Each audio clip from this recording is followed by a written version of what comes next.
Investasi bisa menjadi cara yang cerdas untuk menumbuhkan kekayaan, namun di sisi lain ada banyak risiko, termasuk penipuan yang berkedok investasi. Oleh karena itu penting bagi Anda untuk mengenali perbedaan antara investasi yang legal dan investasi bodong agar tidak tertipu dan uang investasi Anda aman.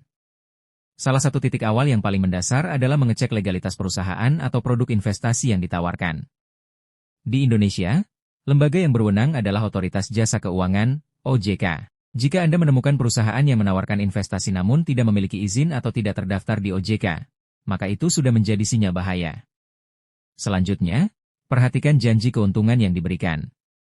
Investasi yang legal akan menjelaskan bahwa potensi keuntungan sebanding dengan risiko, dan tidak akan menjanjikan hasil besar dalam waktu singkat tanpa risiko.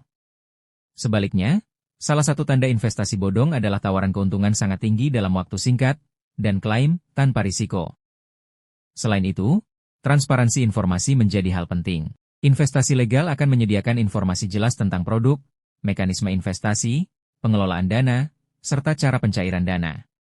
Jika Anda kesulitan mendapatkan informasi tersebut, atau perusahaan menjawab secara berputar-putar tanpa jelas, maka Anda harus waspada. Juga perlu Anda perhatikan apakah model bisnis investasi tersebut menekankan perekrutan anggota baru sebagai dasar keuntungan.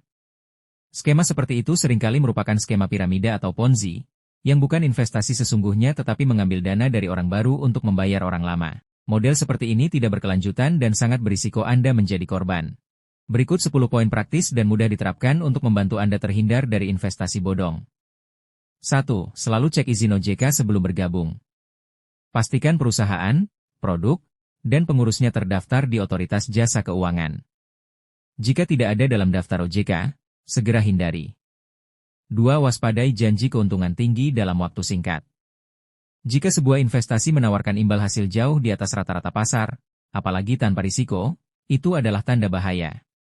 3. Hindari program yang mewajibkan perekrutan anggota baru. Model seperti ini biasanya skema Ponzi atau piramida, bukan investasi yang legitimate. 4. Jangan tergiur bonus atau iming-iming hadiah.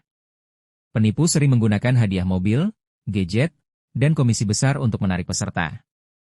5. Pelajari produk investasinya, bukan hanya promosi penjualnya.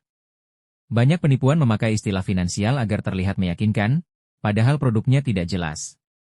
6. Cek transparansi perusahaan. Investasi legal menjelaskan risiko, mekanisme kerja, laporan kinerja, dan prosedur pencairan dana. Jika informasi sulit diperoleh, tinggalkan. 7. Gunakan platform resmi dan teregulasi. Untuk investasi digital, pastikan platform memiliki izin resmi dan terdaftar di regulator. 8. Jangan pernah menyerahkan uang ke rekening pribadi. Investasi legal selalu menggunakan rekening perusahaan yang diawasi dan tercatat. 9. Cari rekam jejak perusahaan dan pendirinya. Lihat apakah pernah dilaporkan bermasalah, tidak ada alamat kantor yang jelas, atau tidak memiliki customer service. 10. Jangan ambil keputusan karena tekanan waktu. Kalimat seperti, kesempatan hanya hari ini, segera ambil slot, atau, kuota hampir habis, biasanya trik agar orang tergesa-gesa dan tidak sempat mengecek legalitasnya.